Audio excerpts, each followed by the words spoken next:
I forgot to preface the last video, so I'll preface this one. I'm suffering from a little bit of laryngitis. I'm not sick or anything, just losing my voice a little bit. But I want to get these books out here for you guys, or these chapters. So bear with me as I read through this. Chapter 26. Do You Love Me, Y or N? The grandfather clock in the hall rang at 9 a.m. on Saturday morning as Emily padded quietly down the stairs to the kitchen. She never got up this early on the weekends, but this morning she couldn't sleep. Someone had made coffee, and there were sticky buns sitting out on the chicken print plate on the table. It looked as if her parents had gone out for their never-fail, rain or shine, Saturday crack of dawn walk. If they did their 2 loops around the neighborhood, Emily could get out of here without anybody noticing. Last night, after Ben caught her and Maya in the photo booth, Emily had bolted from the party without saying goodbye to Maya. Emily had called Carolyn, who was at Applebee's, and asked for a ride pronto.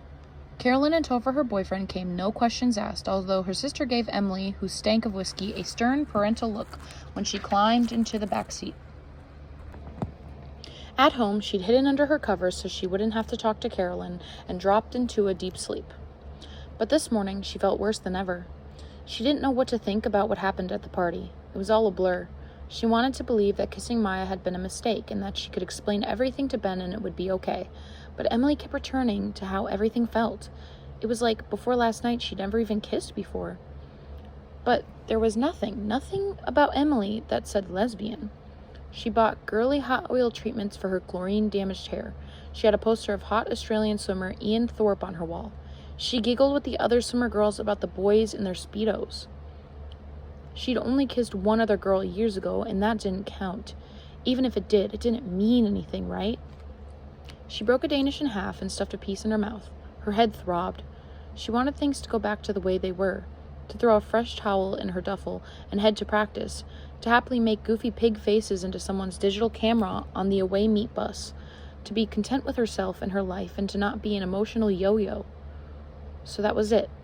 Maya was awesome and all, but they were just confused and sad for their own reasons, but not gay, right? She needed some air. It was desolate outside. The birds were chirping noisily, and someone's dog kept barking, but everything was still. Freshly delivered papers was still waiting on the front lawn, wrapped in blue plastic.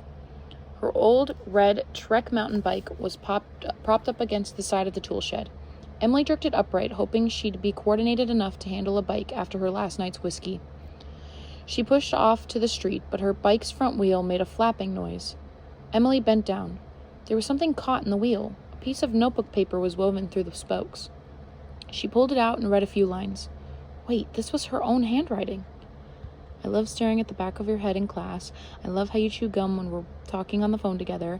And I love that when you jiggle your Skechers during gym class, when Mrs. Hatt starts talking about famous American court cases. I know you're totally bored. Emily's eyes darted around her empty front yard. Was this what she thought it was? She nervously skimmed down to the bottom, her mouth dry. And I've done a lot of thinking about why I kissed you the other day. I realized it wasn't a joke, Allie. I think I love you. I can understand if you never want to speak to me again, but I just had to tell you. M. There was something else written on the other side of the paper. She flipped it over. Thought you might want this back.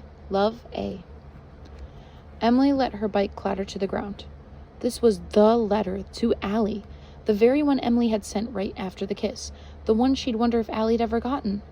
Calm down, Emily told herself, realizing her hands were trembling. There's a logical explanation for this. It had to be Maya. She lived in Allie's old bedroom. Emily had told Maya about Allison in the letter last night. Maybe she was just giving it back. But then, love A? Maya wouldn't write that. Emily didn't know what to do or who to talk to. Suddenly she thought of Arya. So much had happened last night after Emily ran into her, she'd forgotten their conversation. What had all Arya's bizarre Allison questions been about? And there was something about her expression last night. Arya seemed nervous. Emily sat on the ground and looked at the thought. Oh, you might want this back message. If Emily recalled correctly, Arya had spiky handwriting that looked a lot like this. In the last days before Allie had gone missing, she'd held the kiss over Emily's head, forcing Emily to go along with whatever she wanted to do. It hadn't occurred to Emily that maybe Allie had told the rest of their friends. But maybe... Honey? Emily jumped. Her parents stood above her, dressed in sensible white sneakers, high-waisted shorts, and preppy pastel golf shirts. Her father had a red fanny pack, and her mom hung turquoise arms weights back and forth. "Hey," Emily croaked. "Going for a bike ride?" her mother asked. "Uh-huh."